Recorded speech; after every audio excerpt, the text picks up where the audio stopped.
Bonjour à tous, on se retrouve dans un nouvel épisode de Graines d'artistes. Aujourd'hui, on est au Havre, au théâtre Le Normandie, avec Jessie Spaïdja. Et bienvenue à toi et merci d'avoir accepté de venir répondre à mes questions aujourd'hui. Bonjour et merci. Pour commencer, est-ce que tu peux te présenter un peu rapidement, nous dire qui tu es? Ouais, je m'appelle Jessie Spaïja, j'ai 46 ans bientôt, 15 ans dans ma tête. Et C'est plus je important. travaille principalement dans le bâtiment, dans la rénovation, donc à la rénovation du théâtre Le Normandie, qui a été abandonné depuis 32 ans. Ça fait un bon moment. Euh, Est-ce que tu peux, enfin, du coup, est-ce que tu as toujours travaillé dans le bâtiment ou est-ce que tu as eu, c'est quoi un peu ton parcours, on va dire, professionnel, si je peux dire ça comme Alors, ça? j'ai pas été très assidu à l'école, donc j'ai arrêté à mes 18 ans. J'ai rejoint l'entreprise familiale, donc de bâtiment principalement. J'ai fait un peu de commerce. Rapidement, j'ai bifurqué, je suis parti travailler dans la bande dessinée, qui était une passion, qui était ma passion même. Et j'ai fait ça pendant un peu plus de 10 ans. Et mon père est tombé malade, j'ai tout arrêté. Je suis revenu le seconder dans l'entreprise de bâtiment familial. Et je suis resté coincé. Ok, donc un petit mix bâtiment, art. Ouais, maintenant je fais du beau béton. Bah c'est c'est de l'art aussi finalement. Et qu'est-ce qui justement je sais pas, te plaisait ou t'intéressait dans la bande dessinée enfin, Bah, la bande dessinée, c'était un peu un moyen de rêver, il n'y a pas de limite. Les seules limites, c'est l'imagination. Et j'ai toujours aimé, que ce soit dans le cinéma, le fantastique, la science-fiction. J'ai toujours été fasciné par toutes les possibilités justement que l'imagination peut nous donner. Et la BD, c'était un bon moyen d'exprimer ça, de le découvrir aussi, parce que j'étais surtout un fan, comment dire, j'étais un amateur plutôt un vrai artiste. faut pas dire ça. Même si je m'y suis mis tardivement, mais c'est vraiment, voilà, c'est rester jeune dans la tête et toujours rêver, toujours la tête dans les étoiles. Les 15 ans, c'est ça, Voilà. depuis ce moment-là. Et du coup, on est au théâtre là aujourd'hui et tu lui donnes un peu une seconde vie à ce lieu, on va dire. Est-ce que tu peux nous parler un peu justement de l'histoire de ce lieu enfin, qu'est-ce que c'était avant justement, avant d'être abandonné Bah, le Normandie a été construit en 1934 sous l'impulsion de Berthe Chomton, qui était restauratrice à Harfleur. Et son mari avait été fait prisonnier par les Allemands pendant la Première Guerre mondiale. Et elle voulait absolument faire un lieu convivial, de fête, suite à ça. Donc elle s'était associée avec son beau-frère et sa sœur, même si à l'époque ce sont les maris qui ont porté le projet officiellement sur les papiers, parce qu'à l'époque on ne pouvait pas mettre une femme. Mais c'était elle vraiment qui était l'instigatrice. Ils ont fait appel à un architecte havrais reconnu, Henri Daigle, et ils ont construit le Normandie, qui était à l'origine un cinéma, le cinéma qui avait le plus grand écran du Havre, et qui était vraiment à la pointe de la technologie à l'époque. Donc le 31 mars 1934, ça ouvre, et coup du sort, Seconde Guerre mondiale, occupation du Havre par les Allemands, le Normandie est réquisitionné. À nouveau, Bert Chomton décède en 1949, si je ne dis pas de bêtises. Entre-temps, sa fille a repris la gestion jusqu'en 1958. Donc c'est Georgette qui reprend la succession. Il y a comment dire, les aléas qui font que la famille perd le Normandie. Et après s'en suivent des périodes plus ou moins fastes. Après-guerre, ça devient déjà, sous la direction de Georgette, j'ai sauté une étape, ça devient principalement une salle de spectacle. Après-guerre, il y a eu tellement de salles détruites qu'il y a une vraie demande. Donc la scène, elle a agrandi. Et à partir de là, les plus grands artistes de chaque époque vont fouler les planches du Normandie. Ça commence en 1950 avec Sidney Bechet, avec Duke Ellington. Et ça continue après pendant des années avec Luis Mariano, le Mime Marceau, puis bien plus tard Téléphone, Motorhead, Les Inconnus, Smaïn, etc. Et jusqu'à malheureusement en 1991, les normes de sécurité ont évolué, les travaux n'ont pas été faits au fur et à mesure, il y a une visite de la commission de sécurité qui le ferme sans préavis, et ensuite les projets vont se succéder pendant des années, mais personne n'arrivera à aller au bout tant les travaux sont d'ampleur, et du coup le Normandie va tomber à l'abandon pendant longtemps, pendant 32 ans exactement. Entre-temps, mes parents en ont fait l'acquisition,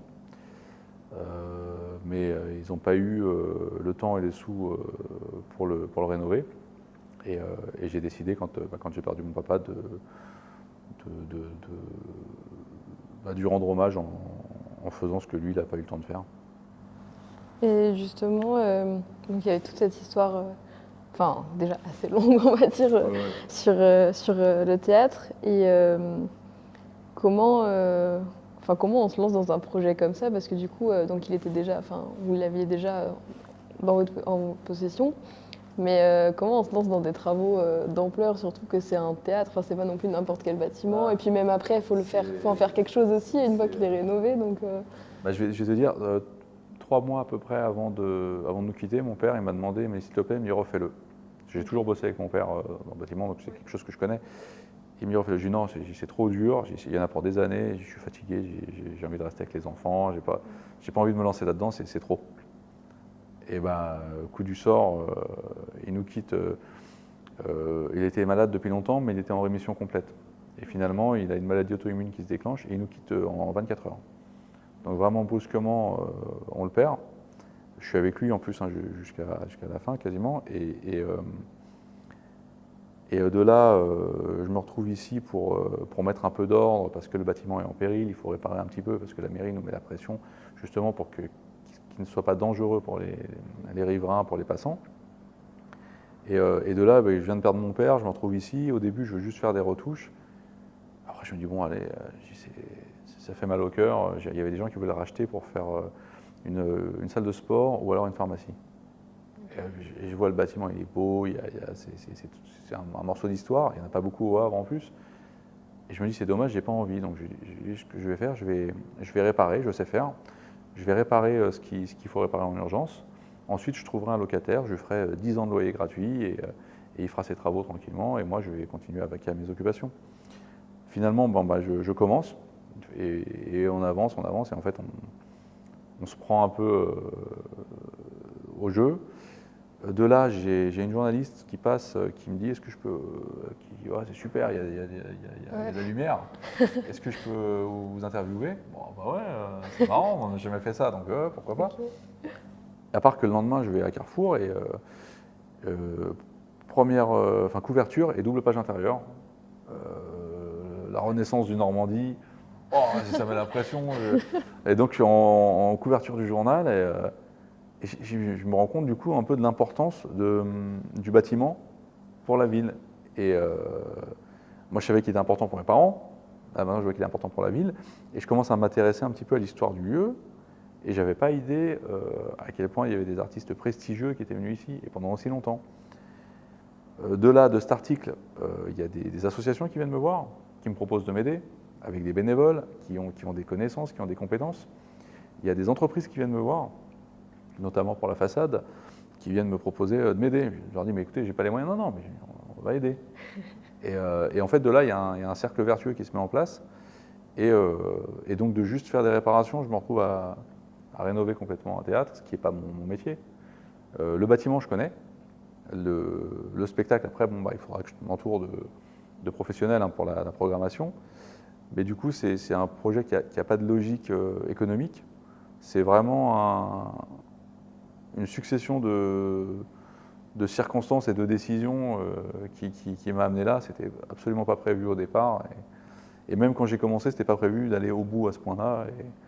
Et ça s'est fait petit à petit. Mais bon, je pense que c'était ce qui pouvait arriver de mieux. Il y a plein de projets qui se lancent un peu comme ça aussi. C'est pas un truc, c'était pas là où on avait prévu d'aller. Mais... Ah ouais, carrément pas, ouais. Mais bon, c'est bien. Ouais, c'est bien. Et c'est ce que j'allais dire justement, t'as eu beaucoup de... Enfin, j'ai vu, il y a eu beaucoup de soutien d'artistes, de personnes relativement influentes aussi qui ont participé, enfin en tout cas mis des mots de soutien pour le projet. Donc pense que ça montre un peu que c'est justement que par rapport au théâtre, juste, enfin que vous avez acheté, c'est vraiment une histoire et ça a vraiment motivé aussi des personnes à aider. Et comment du coup se crée un peu votre, enfin tu l'as un peu expliqué, mais au tout début, c'est quoi les premières actions que vous faites justement pour rénover le bâtiment après du coup les petites, les quelques enfin quelques choses à réparer que tu nous as dit. Comment tu commences par quoi, on va dire. Alors déjà, je pense que si tout le monde est aussi, comment dire,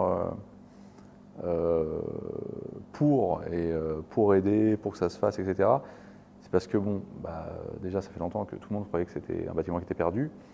C'est un bâtiment qui touche à la fois à la culture et au patrimoine, parce que c'est un des derniers vieux bâtiments du Havre, enfin, bâtiment d'avant-guerre. Et c'est au niveau de la culture, c'est un quartier où il n'y en a plus depuis bien longtemps. Et donc, c'est vraiment, je pense que c'était bienvenu quoi, comme projet. Donc je pense que c'est pour ça que ça a été aussi fédérateur. Et il y a aussi le fait que bon, j'ai donné une impulsion au départ, mais après j'ai mis les mains dedans. C'est que j'essaye d'une manière générale de faire plutôt que de dire. Et les gens l'ont vu et l'ont apprécié. Après, alors pour les travaux, au début, j'ai commencé moi par des travaux de maçonnerie, etc. Mais je me suis dit, justement, toujours dans le but de fédérer et que les gens se rendent compte que voilà, il y a quelque chose qui se passe, on va commencer par la façade. Et donc l'idée au début c'était ça, et j'ai eu la chance, suite au premier article de presse, qui est un des meilleurs ravaleurs du Havre, ravaleur peintre, qui vient de me proposer son aide.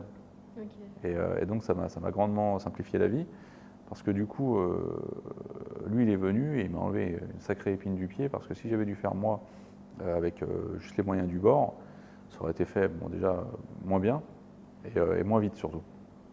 Et donc c'est parti de là, pendant que je rénovais l'intérieur, bon, en plus j'ai fait le décapage, etc. de la façade, mais c'est une entreprise qui est venue finalement me rénover intégralement la façade, ce qui a été une vitrine pour un peu le lancement du projet.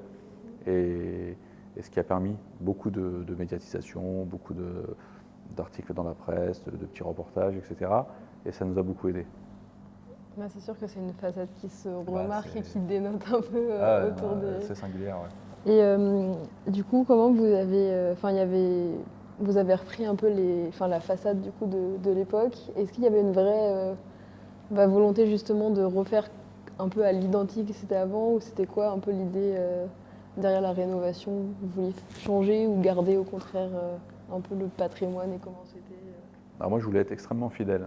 Okay. Du coup au début je suis parti pour faire bleu, blanc, rouge sur la façade, qui étaient les couleurs que moi je connaissais. Mais d'abord je voulais décaper pour partir sur vraiment du solide, c'est-à-dire que je voulais tout reprendre de zéro. J'ai décapé. Et en fait au fur et à mesure que je décapais, j'enlevais des couches de couleurs différentes. Et en fait, c'était 90 ans d'histoire du bâtiment. Il y avait du bleu, il y avait du jaune, il y avait de tout. Et à la fin, je tombe sur du vert. Couleur maudite du spectacle. Alors, je me dis, bingo. Je savais pas que c'était la couleur maudite du spectacle. C'était une histoire de pigment à l'époque, mais du coup, c'est resté vachement ancré. Okay. Et donc, je tombe sur du vert, un premier vert, un deuxième vert, après un peu de jaune, etc. Je dis, oh là là. Mais je dis, bon, écoute, je vais être fidèle. Et surtout, après, ce qui me décide, c'est que je tombe sur une mosaïque et je la gratte, parce que c'était une galère à retirer 90 ans de peinture sans abîmer. Une mosaïque, l'architecte qui avait signé le bâtiment de son nom en mosaïque. Donc je me dis, ça, on ne peut pas le recouvrir. Donc, le problème, c'est que comme c'était vert, on ne peut pas rester bleu, blanc, rouge et vert, quoi. Donc je décide de faire la façade comme à l'origine. Donc pour ça, on s'est servi donc, de tout ce que moi j'ai retrouvé teinté dans la masse, et on a recolorisé des photos d'origine. Et donc ça nous a permis d'avoir à peu près, d'être, je pense, le plus fidèle qu'on pouvait être. Pour l'intérieur, pareil, avec une petite touche de modernité, parce qu'il fallait se marrer un petit peu quand même. Pour l'intérieur, on n'avait pas de photos, vraiment du début. On avait un article de presse du jour d'inauguration, le 31 mars 1934, qui décrivait en détail la salle, pas le hall. Et en fait, du coup, je me suis servi des plans que j'ai retrouvés aux archives. Et après, j'ai fait comme j'ai fait sur la façade, à part que je n'ai pas décapé, j'ai piqué. À plusieurs endroits, j'ai piqué des morceaux, je te les montrerai, je les ai après, des morceaux de peinture avec toutes les couches successives pour retrouver la première couleur qu'il y a eu. Et la première couleur qu'il y a eu, c'était un vert. Bon, alors après, là, j'ai triché un peu, c'était un vert sapin. Moi, j'ai mis un bleu-vert. ça faisait un peu plus tendance. J'avais peur que le verre sapin soit un peu trop agressif. Sur la salle, on restera dans le rouge qui était à l'origine, mais au moins dans le hall, je voulais rester fidèle. Après la moquette, on est parti sur une moquette à motif pour éviter les taches. Ouais. À l'origine, oui, il y avait un carrelage. Ok. Mais par rapport au bruit, Oui. ça résonne, etc. Et le carrelage d'origine était trop abîmé, j'ai préféré partir sur de la moquette. Le bar, il n'était pas là à l'origine, il était en façade, il donnait sur la rue, et il n'y avait pas d'escalier au milieu, il y avait un bar sur la rue. Ça a été modifié après-guerre. Donc le bar, par exemple, c'est une création, la moquette pareil, et on voit après les mosaïques qu'on a de chaque côté. J'ai repris les couleurs de la façade, mais j'ai fait des petits clins d'œil dessus. Tu verras, par exemple, tu as Pac-Man et tu as Ouais, 7 fantômes. j'ai vu tout à l'heure. Et là-bas, tu as Space Invaders, tu as le vaisseau et 7 aliens. Ok. Et il y a des petits clins d'œil un peu pop culture, un peu partout, que 99% des gens ne voient pas. Parce que l'idée, c'était de rester vraiment dans le thème art déco, mais de rajouter un petit peu de modernité pour que tout le monde se sente chez lui ici, que ça fasse pas trop luxueux ou quoi que ce soit. Parce que c'était le côté un peu Gatsby magnifique, un peu rococo et très, très tape à l'œil. Mais du coup, il y a des gens qui peuvent se dire, oh là là, Et donc, du coup, je voulais en même temps que ça soit un peu pop culture, un peu. Voilà, on a du street art sur le côté du bâtiment, on a des petites références ici, et c'était justement d'insuffler un petit peu aussi d'actuel. Ouais, bah, je pense que c'est réussi, ça fait un mix. Non, C'est mais pas évident. Bah, je me lancerai pas là-dedans, personnellement. Surtout qu'au départ, quand tu te projettes, quand tu choisis sur l'écran d'ordinateur la moquette, tu choisis les couleurs de peinture, les machins, même le doré, j'avais 5 dorés différents. Ah, puis en vrai, ça rend jamais pareil, une fois qu'on peint et tout. Les luminaires et tout, c'est choisir où les mettre, comment les mettre, quelle taille, quelle intensité. Et moi, c'est pas mon métier en plus. Mais j'avais demandé à une décoratrice, elle m'avait fait un devis. Je pouvais pas, donc je me suis débrouillé. Donc j'ai Pinterest, des bouquins d'art déco. Comme tout le monde. Voilà, j'ai tout ça, j'ai des visuels que j'ai pris sur Internet là, pour mettre sur les carreaux. Tout ça, c'est du bricolage après. Mais bon, l'idée, c'était que le rendu soit agréable. Donc finalement, tu as un peu tout fait en fonction de ce que tu as pu trouver à droite à gauche, des archives, de toi, ce que tu as cherché voilà, aussi. Pour le hall, pour la déco intérieure, c'est tout ce que j'ai trouvé moi sur l'art déco, en mettant une petite touche en mettant un peu de peps. Ouais. Mais l'idée, c'est que ça reste fidèle en termes de couleurs et qu'après, ça soit viable au niveau sécurité, parce qu'il fallait se mettre aux normes d'aujourd'hui, et que le rendu général soit agréable pour tout le monde. On a fait quasiment l'unanimité pour l'instant. Bon. Il y a toujours un ou deux qui sont pas contents. Mais... Non, mais c'est un bon score. C'est pas mal. Franchement, je suis assez content. Et du coup, c'est quoi là les prochaines un peu étapes justement de rénovation, etc. C'est quoi les échéances un peu si tu les as bien sûr. En termes de rénovation? Là, on est en train de travailler au premier étage sur les loges des artistes. Ok. Donc, ça va être un petit truc sympa aussi. Ouais. Et ensuite, on refait les gradins sur le balcon. Ok. Et après, il nous restera deux étapes majeures, c'est la grande salle et l'annexe. Parce qu'on construit une annexe pour créer des issues de secours supplémentaires, un guichet déporté, un accès handicapé et une réserve pour pouvoir basculer les fauteuils et passer en configuration concert. C'est pour ça qu'on a des fauteuils à roulettes. Ok. Et donc là, je commence tout de suite par les loges et le balcon, parce que c'est des choses que moi je peux faire avec mon équipe. Et je vais travailler cette année à trouver des aides, des financements, des mécènes pour m'aider un peu financièrement pour la grande salle, parce que sur mes deniers personnels, ça a ses limites. Et donc là, il faut absolument que je trouve des partenaires pour pouvoir continuer d'avancer à un rythme soutenu. Parce que si je continue à me débrouiller, je vais mettre encore du temps. J'imagine que c'est pas. Enfin, c'est toujours plus simple avec une équipe et des personnes qui donnent de l'argent aussi pour des projets. Voilà, parce que là, ça fait 3 ans que c'est quasiment que de la débrouille. Okay. C'est pour ça qu'on met autant de temps.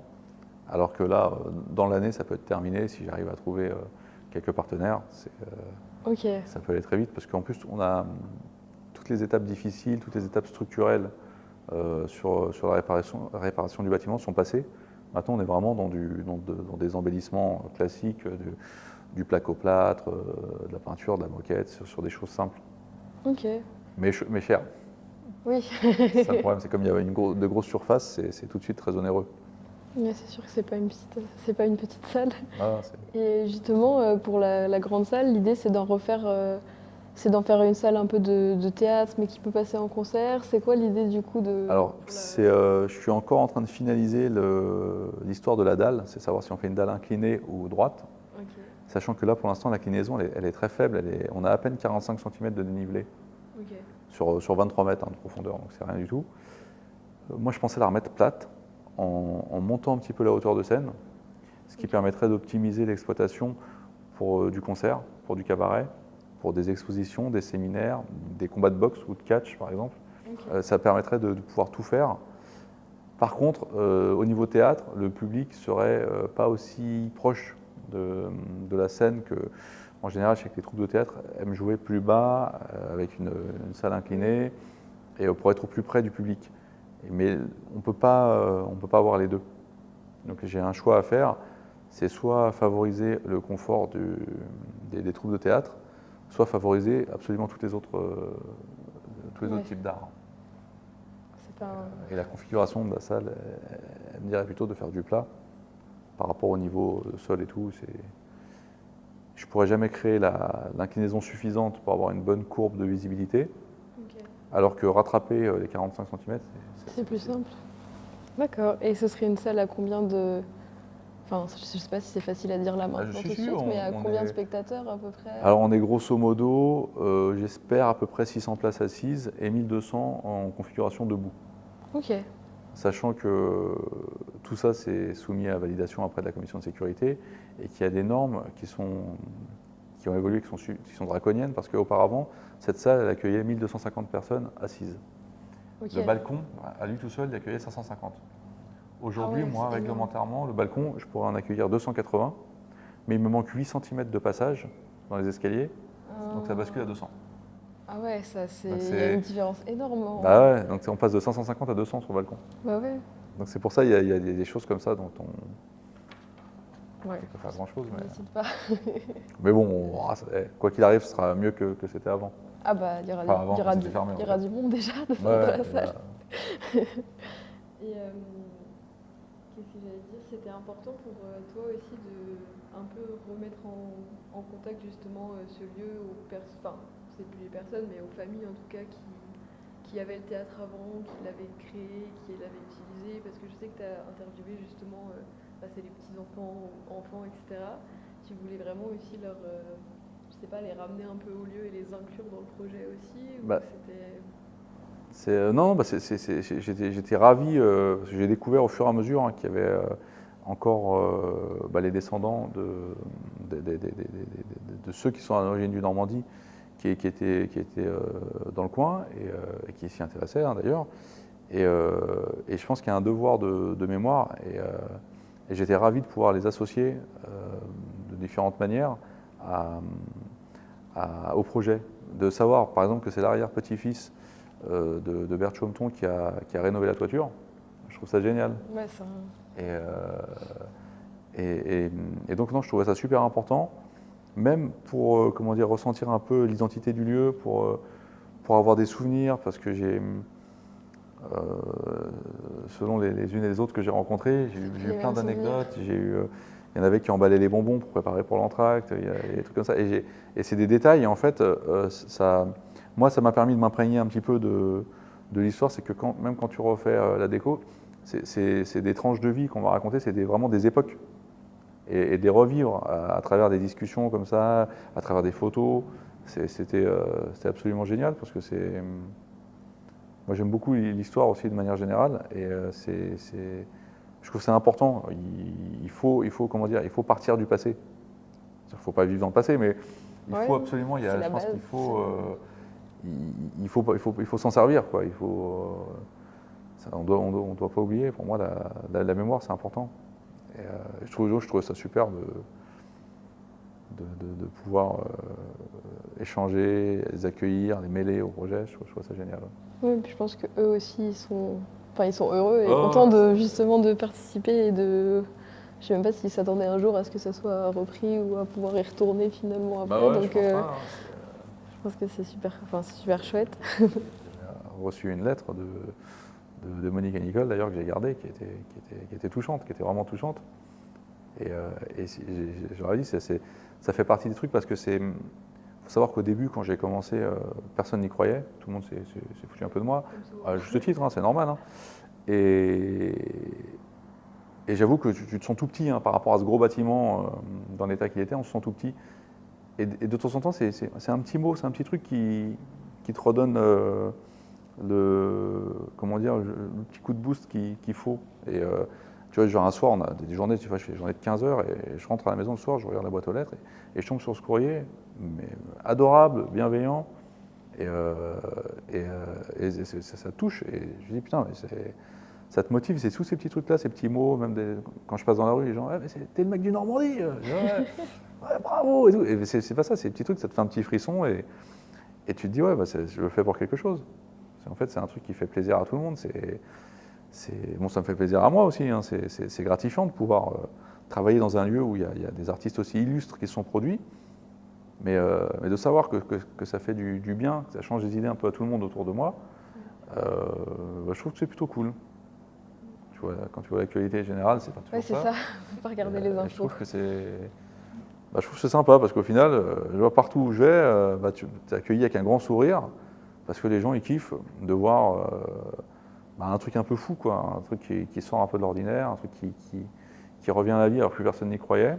Et c'est vrai que bon, bah, c'est super agréable d'être dans la posture bah, de celui qui donne le sourire. Ouais, non, c'est sûr. Bah, je sais que, bah, je savais même pas que, ma grand-mère m'a dit pour le théâtre et tout, c'est là comme ça que j'ai découvert, mais je savais même pas qu'elle allait au théâtre, qu'elle venait régulièrement. Ouais. J'étais même pas au courant de l'histoire, donc en fait, je pense que, on découvre aussi et ça permet plein de choses. Mais oui, elle était super contente. Elle m'a dit oui, il faut y aller, il faut voir. Donc c'est pour ça qu'on est là aujourd'hui. Bah, tu sais, quand je les ai rencontrés, mais t'aurais vu leur sourire. Ouais. Mais tellement sincère, tellement machin. Et en fait, c'est l'espace on a passé quelques heures ensemble, mais t'oublies tout. Ouais. Mais pour moi, j'imagine encore plus pour elles, qui ont toute une histoire ici. Et en plus, je pense que l'enfance, tu sais, c'est le ciment pour la suite, c'est la base. Et c'est là que vraiment tu prends des forces. Je sais que moi, j'ai eu une belle enfance, j'ai mes parents, j'ai mes frères et sœurs, tout ça. Et souvent, bah, quand c'est dur, parce que la vie, plus ça va, plus elle est dure après. Et bah, tu repenses à tous ces bons moments. Et tu te dis, putain, quand c'était simple. Et en fait, bah, je pense que je les ai fait retomber en enfance à l'espace de quelques heures. Ouais. Parce qu'elles se sont remémorées tous ces bons moments avant que tu commences à te poser plein de questions et tout ça. C'est marrant parce que elles étaient vraiment gamines ici, quoi. Ouais. Et c'était super agréable, vraiment tu sais, limite, tu avais des crampes à la fin de la journée à force de rigoler, à force de sourire. Ça va, c'est des bonnes crampes, cool. là, on les voit bien. C'est sympa. Non, c'est une aventure cool. Mais la plupart des gens, j'ai une dame qui est venue l'autre fois, 93 ans, à peu près. Elle a toute sa tête. Elle est en 47, elle avait 17 ans, elle a embrassé son mari pour la première fois sur le balcon. Et elle est venue et elle me l'a raconté à l'endroit où ça s'est passé. Et elle me racontait, elle se rappelait du film, elle se rappelait de tout. Et c'est émouvant, quoi. Ah ouais. Non, mais c'est un théâtre, il doit y avoir plein d'histoires d'amour là-dedans qui sont passées. Bah non, mais en plus, c'était un cinéma pendant longtemps. Oui, c'est ça, c'était pas. Donc c'était vraiment, que ce soit théâtre, que ce soit cinéma, tout ça. Et il y a eu aussi les Noëls des entreprises. C'est-à-dire que tous les ans, il y avait par exemple les enfants des dockers qui venaient, c'était 4000 enfants, qui venaient prendre un cadeau et regarder un dessin animé. Et en fait, ça, plus que n'importe quel artiste, ça a marqué plusieurs générations du Havre, ça. Et c'est pour ça que le lieu était aussi important pour tout le monde. Mais tout le monde avait... Tout le monde a des souvenirs ici. Tout le monde a un souvenir. Ça a été cinéma érotique aussi après, donc il y en a plein d'autres souvenirs. Il y a eu des périodes de vaches maigres. Et ça qui est marrant, c'est que ça a évolué. Tu as eu du concert de jazz, tu as eu de l'humour, tu as eu cinéma érotique, cinéma classique. Il y a tout eu. Musical, il a eu plusieurs vies, Normandie. J'ai retrouvé, par exemple, sur le site de l'INA, là, sur les archives de télévision, le championnat de France de striptease amateur. Tu as une vidéo, mais attends, années 80, de ouf. Hein. Mais c'est même pas glauque au final. C'est avec les coupes de l'époque et tout. Championnat de France de striptease, la salle, elle est bondée. Hommes, femmes, mais genre, vous n'avez pas connu, mais Coco Boy. Hein, moi, quand j'étais môme, dans les années 80, c'était nature. Hein. Et tu avais Monsieur Tout-le-Monde là, qui venait au championnat de France de striptease amateur. Le lendemain, tu avais soirée Bruce Lee, tu avais tous les films de Bruce Lee. Et c'était marrant quoi, de voir ça. Et quand tu retraces l'histoire, à l'époque, tu avais les opérettes de Bergeau. Il y avait la queue, mais tu avais 1000 personnes dehors. J'ai vu les photos où Ouais, c'est bondé dans la sympa. rue. Ouais. C'est des photos de Monique et Nicole. Ah ouais, Ouais. Ah, je savais pas. Et comment dire, il y a eu Duke Ellington, Sidney Bechet. Je ne suis pas un grand amateur de jazz, mais c'est énorme. Le Mime Marceau, Luis Mariano. Plus tard, après, Yves Montand, Gilbert Montagnier, Serge Reggiani, Annie Cordy, Sacha Distel. Je suis en oublié, mais il y en a eu des tonnes. Charles-Élie Couture, Motorhead, Téléphone, Trust, les Inconnus, Smaïn, Aldo Machione, Les Vampes, Chevalier Las Palais, Sim, Jean Lefebvre. Je pourrais t'en donner des. C'est vrai qu'il y a plein de noms que nous, on connaît, enfin pas qu'on connaît pas, mais c'est pas trop notre truc, mais en même temps de noms, on les connaît quand même forcément. fait pareil, tous nos grands-parents nous ont dit oui. Quand j'en parle à mes enfants, je leur dis les inconnus sont venus. C'est qui les inconnus? Justement, inconnus. C'est pas normal. Mais les inconnus, mais moi, je connais encore toutes leurs chansons, tous leurs sketchs par cœur. Nous, toute l'année, j'attendais la télé des inconnus. C'était quand j'étais môme, c'était il y avait pas mieux en humour. C'était des idoles. Et ils sont venus ici. C'est-à-dire que moi, je suis en train de travailler là où les mecs ils sont venus. Quoi. C'est hallucinant. Fou. Et d'ailleurs, parmi les artistes qui nous ont soutenus dans la rénovation, il y a Pascal Légitimus, des Inconnus. Okay. Il y a Smaïn qui s'est produit ici aussi, qui était une idole absolue de l'humour hein, quand j'étais jeune, il n'y a pas si longtemps. Et il y a Charles-Élie Couture, grand chanteur, grand artiste, et qui s'est produit ici aussi. Bon, après, il y en a plein d'autres qui ne se sont pas produits, mais qui ont été touchés par le projet. Il y a Laurent Ruquier, qui a animé une de ses premières émissions de radio en live ici, qui a été hyper bienveillant, qui a publié sur les réseaux sociaux un petit post pour nous soutenir, qui a repartagé à chaque fois pour nous aider. Enfin, c'est adorable. C'était, comment dire, purement gentil, quoi. Il n'y avait pas d'intérêt derrière. Je les ai sollicités et dès qu'ils ont entendu parler du projet, bah ouais, bien sûr, une petite vidéo, un petit machin, un petit truc. Et enfin, c'était hallucinant. Moi, c'est des gens dont j'étais fan.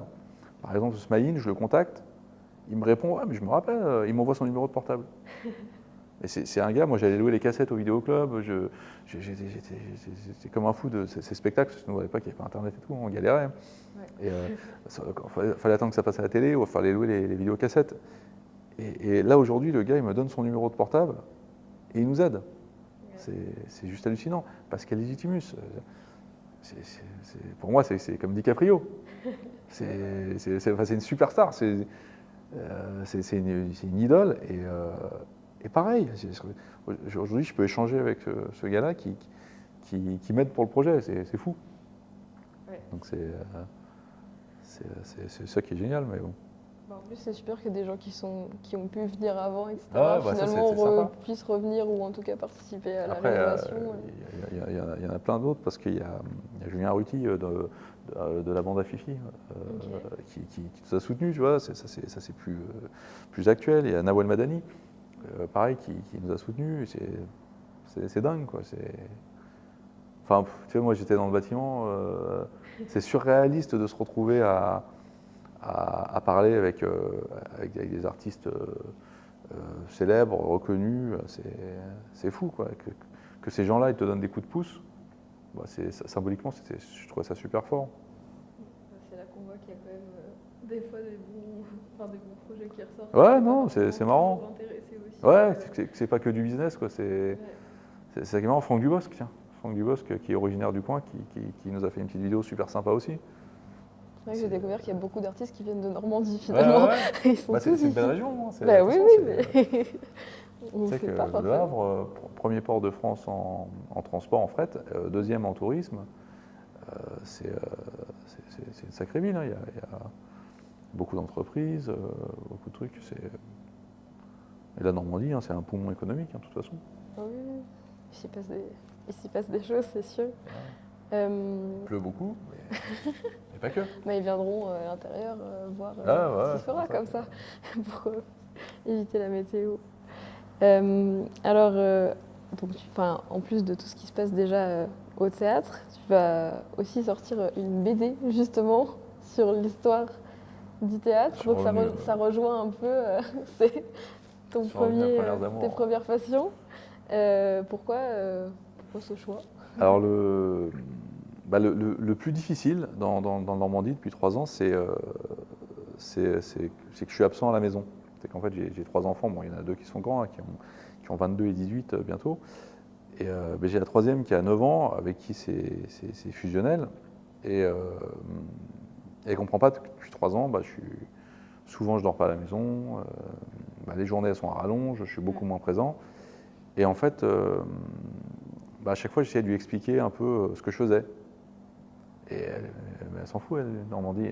Et donc j'essayais de lui donner un peu de la profondeur, de lui expliquer, mais tu sais, le Normandie, regarde, c'est ça, c'est les artistes là, c'est un bâtiment qui est plus vieux que nous. Et donc, toujours une manière de raconter à un enfant un peu fictif, quoi, d'enrober un petit peu l'histoire. Et donc, ça m'avait donné une idée de faire une bande dessinée, parce qu'au-delà du Normandie, j'ai découvert un peu l'histoire du Havre, que je ne connaissais pas du tout, et d'autres lieux oubliés un peu alentour. Et en fait, j'avais le projet dans un coin de la tête, et un soir, je suis sur Paris en train de boire un coup avec un copain de longue date qui ont fait la sortie de sa bande dessinée à lui. Et je lui dis, putain, mais tu sais, moi j'ai une idée et tout, mais il me dit, bah, non, mais moi je vais t'aider. Il me dit, si tu veux, on écrit le scénario ensemble. Et il me dit, je peux pas t'aider financièrement pour le Normandie, mais si tu veux, je peux t'aider à écrire le scénario. Et en fait, ça tombait bien parce que moi, je pars dans tous les sens, j'ai plein d'idées. Et lui, il est vachement plus structuré. Et du coup, à nous deux, et bah, bon, après, je suis pas objectif, hein, mais on a réussi à pondre une histoire super sympa qui retrace de manière fictive l'histoire du Normandie avec vraiment les dates clés et les artistes qui sont passés, les évolutions au niveau architectural, mais aussi pas que du Normandie, mais l'histoire du Havre, comment dire, en même temps que le Normandie. C'est-à-dire la guerre, l'occupation, les bombardements, toutes les choses qu'il y a pu y avoir, toutes ces périodes. Donc on a monté, bref, une petite histoire, et je suis parti, donc de mon postulat de départ, c'était de raconter ça à ma fille. Donc l'idée, ça commence avec mes 3 enfants qui s'emmerdent à la maison pendant que moi je vais chercher des mécènes, etc., et qui viennent s'aventurer sur le chantier, et qui se retrouvent propulsés dans le passé, et ils essayent de revenir, et à chaque fois qu'ils essayent de revenir, bah, ils tombent dans une date clé du Normandie, et qui permet un peu de... Je pense que ça pourra permettre aux jeunes générations, j'espère, hein, aux jeunes Havrais ou quoi, de découvrir des trucs qu'ils ne connaissent pas. C'est-à-dire que moi, il y a des lieux que j'ai découverts au Havre, en allant courir ou en promenant mon chien, et que j'ai dû chercher pour savoir ce que c'était. Par exemple, l'escalier roulant. On a à 300 mètres, on a un escalier mécanique unique au monde, classé monument historique, qui est abandonné depuis 1984. C'est un escalator, mais un peu système comme une chenille, avec la partie supérieure qui monte, et tu rentres à l'intérieur pour descendre, avec des marches d'1 mètre par 1 mètre, et tu rentres comme des guichets de métro. Et c'est un truc fabuleux. Hein. On a 500 mètres de l'autre côté, on a les anciennes glacières du Havre. À l'époque, on ne savait pas fabriquer le froid, donc on ramenait des blocs de glace de Norvège, qu'on mettait en sous-sol à 12-14 mètres de profondeur pour que ça reste bien froid. Et par des systèmes de couloirs, on rejoignait les brasseries, on allait livrer la glace dans les brasseries. Et donc, tu as 1200 mètres carrés à peu près de glacières qui ont été transformées pendant la Seconde Guerre mondiale en hôpital de guerre. Les Allemands ont rajouté dessus des bunkers stratégiques, techniques, etc. Et en fait, c'est un truc qui a été exhumé, c'était un dépotoir jusqu'à il y a 4 ans, quand une association a commencé à s'en occuper. Ils sont encore en train de déblayer, et c'est fabuleux. Tu as plus de 1200 mètres carrés donc de pièces souterraines, avec tous les couloirs techniques, etc., avec encore la peinture photoluminescente au plafond, en cas de coupure de courant, pour que les chirurgiens et tout puissent aller se planquer, se repérer. Donc tu éteins la lumière, ça te fait une lumière verte, on dirait Call of Duty avec les zombies. Ah, ça parle, hein, ça parle. Là, c'est notre époque. Non, mais vraiment, vraiment, je te rassure, je me suis tué à ça aussi. Et du coup, bah, c'est typiquement, moi, c'est des choses qui m'ont fasciné, que j'étais toujours un petit coup de merde dans la bouche de ne pas pouvoir faire partager ça à mes enfants, etc. Et donc, je me suis dit, bah, tiens, je vais leur raconter ça de manière rigolote. Et bah, le clin d'œil, c'est de les mettre, eux, comment dire, au milieu de ce truc-là, quoi. Ouais. Et j'espère que j'arriverai à la faire lire aux jeunes Havrais, aux jeunes Havraises qui savent même pas ce qu'il y a autour de chez eux. Comme moi, je ne savais pas, quoi. J'ai découvert, par exemple, qu'il y a 500 bunkers au Havre. On a tendance à toujours visiter l'autre côté de l'eau pour le circuit du débarquement, la Seconde Guerre mondiale, mais on ne sait pas qu'ici, il y a des trucs absolument incroyables. Et c'est dommage. Bah, c'est souvent comme ça. Bah ouais. On ne découvre pas alors que c'est juste à côté. Mais c'est que pour moi, le Havre, bon, le Havre, ça a été rasé, il n'y a plus rien. Voilà, fin, c'est ce que tout le monde Fin se de dit. l'histoire. Et en fait, bah non, c'est qu'il y a encore plein de trucs. Souvent, ouais, il y a un théâtre déjà. Mais il y a plein de trucs qui sont un peu oubliés et qui sont super intéressants. Et en plus, le fait que ça ne soit pas connu, c'est encore plus de plaisir à y découvrir. Parce que quand tu vas quelque part, je sais pas, tu vas à la Tour Eiffel, bon, bah, c'est toujours la même Tour Eiffel, quoi. Il y a tout le monde qui va, il y en a des milliers. Et alors que quand tu vas dans des trucs comme ça, bah, tu as l'impression d'être un aventurier, quoi. C'est vraiment de découvrir, parce qu'on n'en a jamais entendu parler. Ouais, je pense qu'une BD, c'est un bon moyen même de Une lire première sans approche, trop quoi. lire, de Bah, voir c'est ça, les images, ça peut c'est que parler là, à tu tout as le une monde. histoire rigolote, et à la fin de la BD, je mets des pages d'archives documentées avec les photos d'époque, pour que si les gens qui veulent en savoir plus, eh ben, ils ont même les infos réelles, quoi, complètes, pour visualiser, même où c'est, parce que cet escalier, je suis sûr que la plupart des gens qui l'empruntent ne savent pas qu'en dessous, Il y a tu quelque chose. as l'escalier roulant. Moi, je ne savais pas. Hein. Bah oui. Moi, j'allais faire mes exercices et tout dedans, mais je ne savais pas qu'il y avait ça en dessous. Bah, moi, tout le monde aura un petit guide des choses à voir au Havre avec cette BD. Du coup, il y a eu l'inauguration du coup de la façade d'abord et du hall aussi récemment. Et ça y est, tu commences à faire des événements qui commencent. Il y en a un demain, je crois, demain soir. Oui, demain soir, il y a une soirée. Alors ça, c'est pas moi. Nous, on met la salle à disposition demain. Ouais. C'est une soirée speed dating, un truc comme ça. Ok. Mais pour les plus vieux. Bah, ça marche. Pour tout le monde. C'est cette soirée, ça, je suis curieux de voir. Et on commence nous, la semaine prochaine avec une exposition. Okay. Il y a un artiste qui vient se produire, on en enchaîne 2-3 expositions là. Et parallèlement, on a des soirées un peu à thème. On va faire du comedy club, du stand-up. On va installer une petite scène ici. Et on a 40 places assises à peu près, avec des petites tables, avec des petites planches à partager. Donc stand-up, on a des petits concerts privés. On a une soirée dégustation d'insectes en février. Okay. Donc ça va être très rigolo. On va pouvoir manger du criquet, de la fourmi, du scorpion. Bon, bah, pour ceux qui aiment. On dirait des chips. Hein. Ça, c'est déshydraté. Je sais pas, j'ai jamais goûté encore. Franchement, si tu fermes les yeux, ils sont dégueux tes chips, tu vas me dire. D'accord. Si tu ouvres les yeux, tu vas transpirer. Là, c'est plus dur.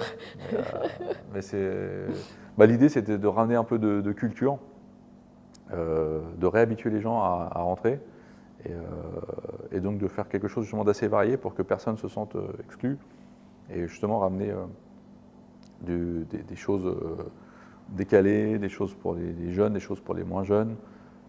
C'est justement, il y aura de la peinture, il y aura de la photographie, il y aura de la sculpture, il y aura de l'humour, il y aura de la musique. C'est que même dans le peu d'espace qu'on a pour l'instant, faire un maximum de choses.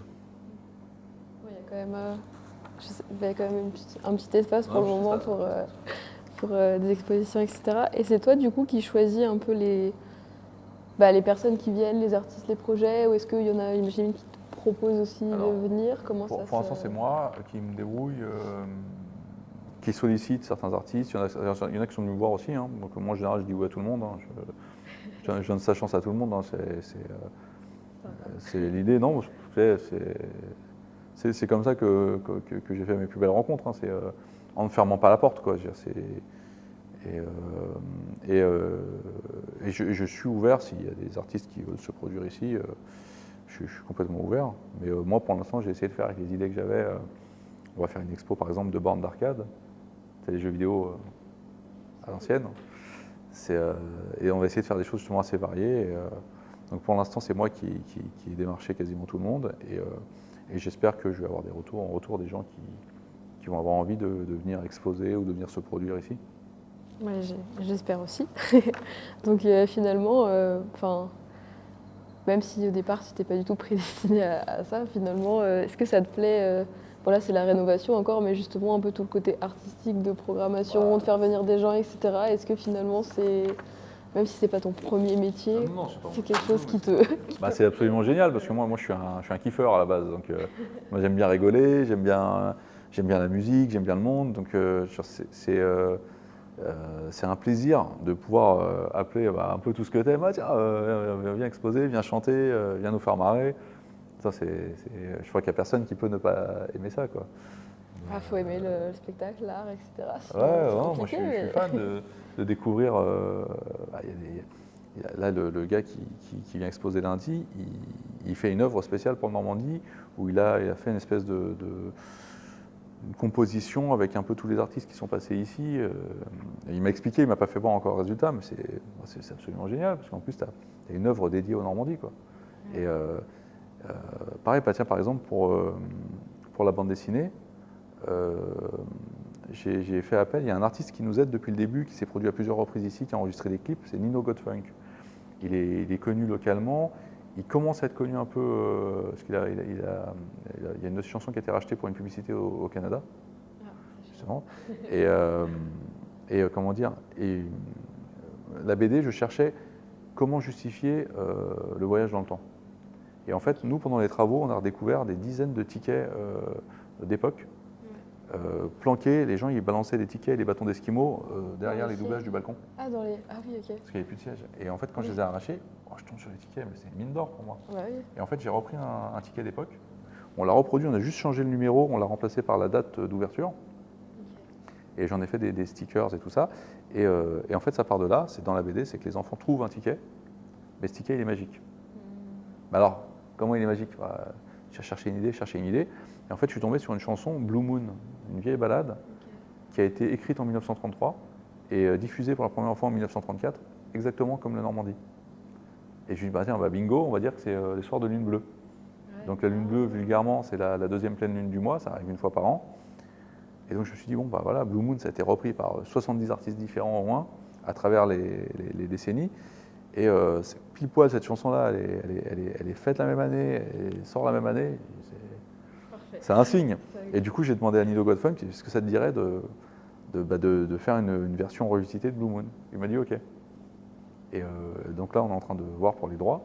Et il a déjà écrit, il a déjà chanté quand on a dévoilé la couverture lors de l'inauguration. Il est venu chanter pour la première fois Blue Moon. C'est cool. C'est assez marrant. Et tu vois, de pouvoir mettre un peu les mains là-dedans, dans tout ce côté un peu créatif et tout, c'est génial. Ouais. C'est pas moi qui vais dire le contraire là-dessus. Mais... moi, je trouve ça passionnant. Et en fait, les seules limites qu'on a, c'est celles qu'on se met parce que tu peux faire ce que tu veux en créa. Ah oui, c'est sûr. Puis du coup, ça prouve bien qu'il y a des gens toujours pour suivre, etc. Donc c'est encore plus sans limite avec... moi, j'ai la fâcheuse tendance à réussir à engrainer les gens dans mes conneries. C'est bien. Quand tu fais pas de conneries, c'est bien. Hein. Ouais. Mais c'est pareil quand j'étais jeune, quand je faisais le con, j'arrivais à embarquer tout le monde. De pas tout suivre. Ça, c'est moins bien. C'est ça qu'il faut retenir. Non, c'est marrant, c'est vrai que du coup, moi j'essaie toujours d'être positif et en fait, le fait de toujours aller dans le sens de la marche, tu as souvent des gens qui osent pas. Parce qu'on a toujours tendance à... la vie, elle nous freine, de toute façon, parce que les échecs, ça te freine forcément. Moi, je pense que les échecs, ils m'ont appris à chaque fois à rectifier le tir, mais ils ne m'ont pas encore enlevé la flamme. Ouais. Donc du coup, moi, je continue d'essayer. Et sur ce projet, j'ai la chance que beaucoup de gens me suivent.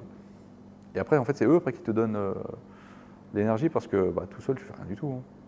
Et c'est vrai que moi, j'ai la chance d'être entouré, conseillé, et toutes les nouvelles personnes que je rencontre, elles m'apportent un regard différent, un éclairage différent, des compétences différentes, et c'est eux qui donnent vraiment la force pour continuer d'avancer. C'est la force de l'équipe. Qu'il y en a un Non, qui est c'est fatigué, il y clair. en a un deuxième Bah, c'est pour ça, hein. prendre la Parce que relève. moi, en fait, finalement, tu te mets en pilote automatique après. Moi, des fois, je suis mort, le cerveau ne marche plus et tout. Mais en fait, les autres, tout le monde va dans le même sens, donc ça continue d'avancer. Ouais, bah, C'est ça qui est fabuleux. c'est super. Est-ce que, vu que tu nous as déjà parlé un peu de plein de lieux atypiques, j'aime bien poser la question dans le podcast de lieux qui, je sais pas, t'inspirent ou te motivent, ça peut être vraiment comme chez toi ou comme dehors, mais vu que tu as l'air de connaître tous les secrets du Havre, etc., est-ce qu'il y a des lieux que tu aimes bien, je sais pas, visiter ou qui justement t'inspirent ou te donnent la motivation pour travailler ou... La plage, La plage? moi j'adore. Généralement, bon, pas en ce moment, il fait trop froid, mais le midi, je monte, je fais le bord de plage, je monte jusqu'à Sainte-Adresse. Ok. Je redescends, j'adore le panorama. C'est quand Oui. tu rentres dans le Havre de Sainte-Adresse, Ok. et je vais me poser sur la plage avec une pizza. Ok. Bon, ça fait un peu mal aux fesses avec les galets, hein, mais c'est une réclamation. Mais, Un petit coussin. tu sais, l'air iodé, le bruit des vagues, une pizza. Ça, moi, moi, la mer m'inspire, mais après, au Havre, en tout cas, des endroits justement pour, pour un peu ça. Il y a beaucoup le quai de Southampton maintenant, il s'y prête vachement. Il y a des gros espaces verts pour se poser. La Catène, elle est toute mimi, pleine de couleurs. Le plage, et encore après Sainte-Adresse, le Nice-Avray, ça c'est très joli. La forêt de Montjon, c'est un super endroit aussi. Il y en a plein. Pour aller marcher et tout, c'est pas mal. Et après, on peut aller plus loin, on peut aller à Honfleur, on peut aller à Étretat. Il y a beaucoup Étretat, d'endroits c'est beau. alentours, pas mal. Ouais. Donc plutôt dehors, des lieux, c'est ça, Moi, je c'est suis la dehors, nature. Sauf au théâtre, Ouais, je suis enfermé déjà, c'est là. Sinon, j'ai mon petit bureau à la maison, moi, qui est comment dire, une man's cave avec toutes mes passions autour de moi, avec 46 ans comment dire, d'objets amassés. Donc il y a beaucoup de poussière. Mais il y a un peu de tout. C'est quoi toutes tes passions alors Il y en a trop? Non, si tu vas voir des photos, tu vas rigoler. Hein.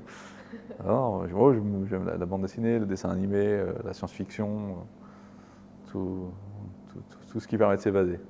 Ok.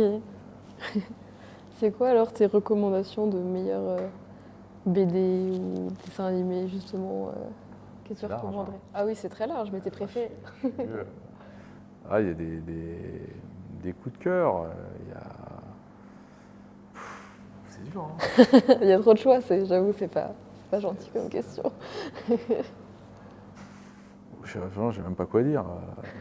Allez, en série, il y en a une qui m'a trouvé le cul, comme tout le monde, hein, Stranger Things. Et notamment la dernière saison, il y a à la fois la bande-son, le scénario, il est ouf.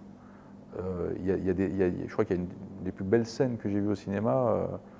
Je vais spoiler ceux qui n'ont pas vu. Mais, Attention. la scène avec Eddie sur le mobil-home. Oui. Visuellement, symboliquement, tout ça, machin, elle est magnifique cette scène. Après, d'une manière générale, il y a énormément de bons trucs. Hein. En série, il y a eu Le Mandalorian qui était pas mal, même si sur la fin, ça un peu plus dur. Je l'ai pas vu encore. Moi, en plus, je suis un bon public, moi. Et sinon, moi, mes trucs de chevet, quand j'étais petit, les films, il y avait Star Wars forcément, Flash Gordon, Jason et les Argonautes, et Choc des Titans. À l'époque, c'était des effets spéciaux image par image, Ok. de Ray Harryhausen. Mais c'était fascinant.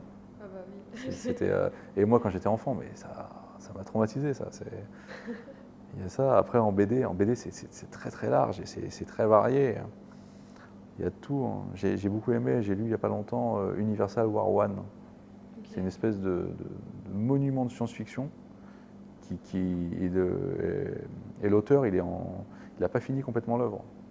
Mais c'est un truc, ça mériterait une saga en film, quoi. Ouais. C'est impressionnant. Hein.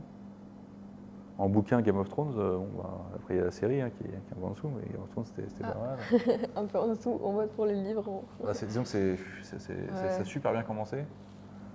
À la fin. Mais c'est dur, je trouve, d'adapter des livres en film. C'est impossible, c'est un livre, c'est tellement riche que. Ouais.